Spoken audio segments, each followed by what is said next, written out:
আসসালামু আলাইকুম। আজকে আমি হাঁসের মাংস রান্না করব।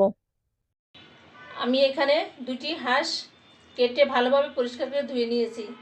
এতটুকু টুকরা করে নিয়েছি আমি ভালোভাবে পরিষ্কার করে। এখন আমি যে পাত্রে রান্না করব সেই পাত্রে এগুলো নিয়ে নিয়েছি।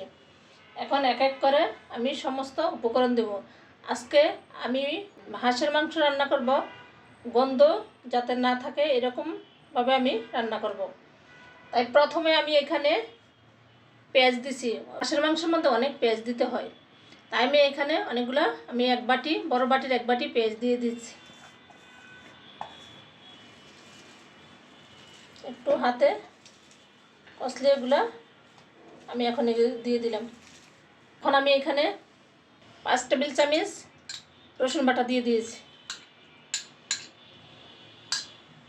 আমি 5 টেবিল চামচ সম পরিমাণে আমি আদার বাটাও দিয়ে দিয়েছি, কারণ আদা বাটা দিলে গন্ধটা তেমন একটা থাকবে না। এখানে আমি আস্ত মশলা দিয়ে দিতেছি, কিছু তেজপাতা, 5-6টার মতন তেজপাতা, তারপরে সে 5-6 টুকটার মতন দারচিনি, লবঙ্গ, এলাচ, গোলমরিচ, এগুলো আমি এখন দিয়ে দিচ্ছি। এখানে আমি 4 টেবিল চামচ হলুদের গুঁড়া দিয়ে দিয়েছি।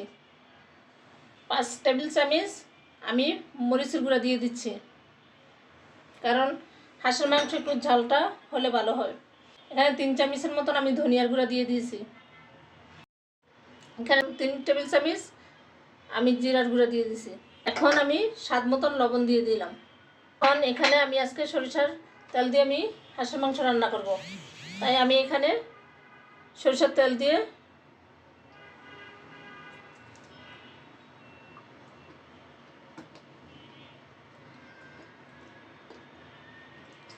এখন আমি এইভাবে সবগুলো একসাথে মেখে নিব।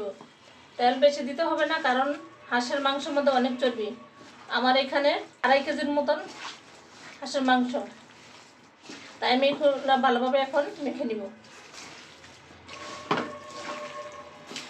মাংস যত মশলা দিয়ে মেখে নেবেন তত খেতে ভালো লাগবে। এইভাবে ভালোভাবে আমি মেখে নিয়েছি।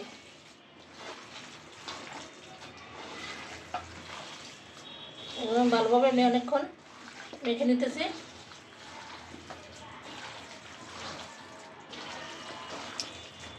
এখন আমার মাখা হয়ে গেছে মশলা আর মাংস একসাথে।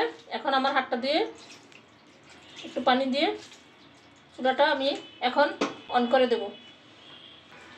ডেকে চুলাটা আমি অন করে দিয়েছি। 5 মিনিট পর ঢাকনাটা খুলে এখন ভালোভাবে একটু নেড়ে দিব। এখন ভালোভাবে এইভাবে আমি নেড়ে দেব।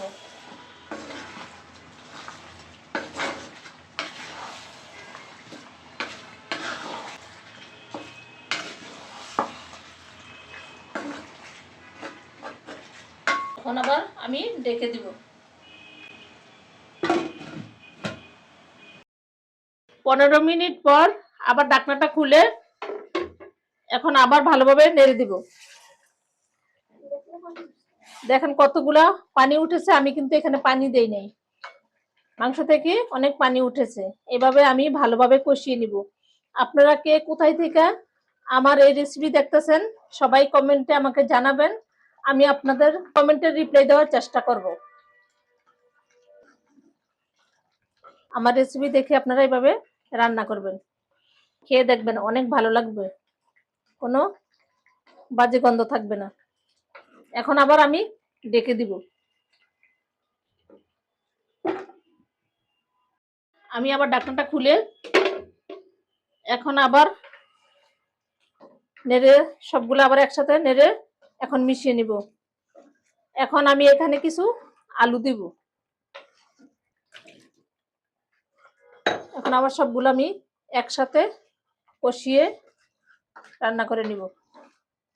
সবগুলো আমি একসাথে আবার ভালোভাবে কষিয়ে নিব। কম বেশি সবাই রান্না করে, তো রান্না ভালোভাবে যত কষাবেন রান্না স্বাদ দ্বিগুণ বেড়ে যাবে।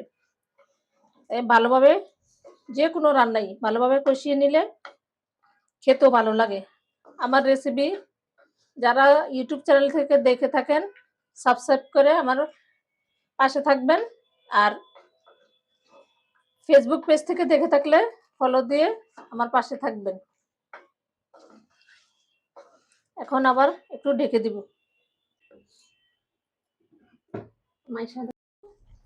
আলু আর মাংস কষানো হয়ে গেছে, এখন আমি একটু গরম পানি দিয়ে দিব।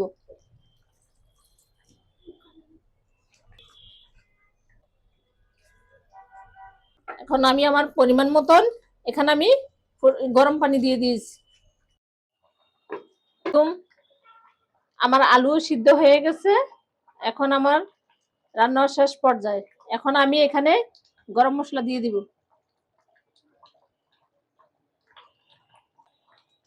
আর কিছু শুকনো মরিচ দিয়ে দিব।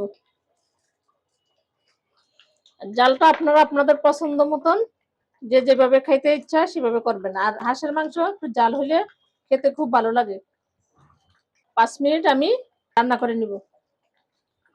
উঠানোর আগে একটু আমি হাঁসের মাংসের মশলাটা একটু দিয়ে দিলাম।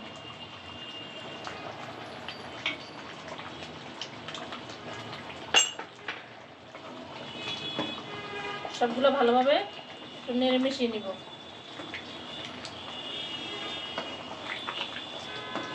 মাশাআল্লাহ খুব মাখো মাখো হয়েছে। এই তো এখন আমি চুলাটা অফ করে দিব আর পরিবেশন করে আপনাদেরকে দেখাচ্ছি। আমার জাল জাল হাঁসের মাংস বুনো হয়ে গেছে। আমি যেভাবে রান্না করছি এভাবে আপনারা ট্রাই করে দেখবেন, আপনাদেরও খেতে খুব ভালো লাগবে। আর আমার রেসিপি ভালো লাগলে আমার পাশে থাকবেন, লাইক কমেন্ট শেয়ার করবেন। নতুন কোনো রেসিপি যাতে আমি নিয়ে আসতে পারি আপনাদের সামনে, ততক্ষণ পর্যন্ত আপনারা আমার পাশে থাকবেন। সবাই ভালো থাকেন, সুস্থ থাকেন। আল্লাহ হাফেজ।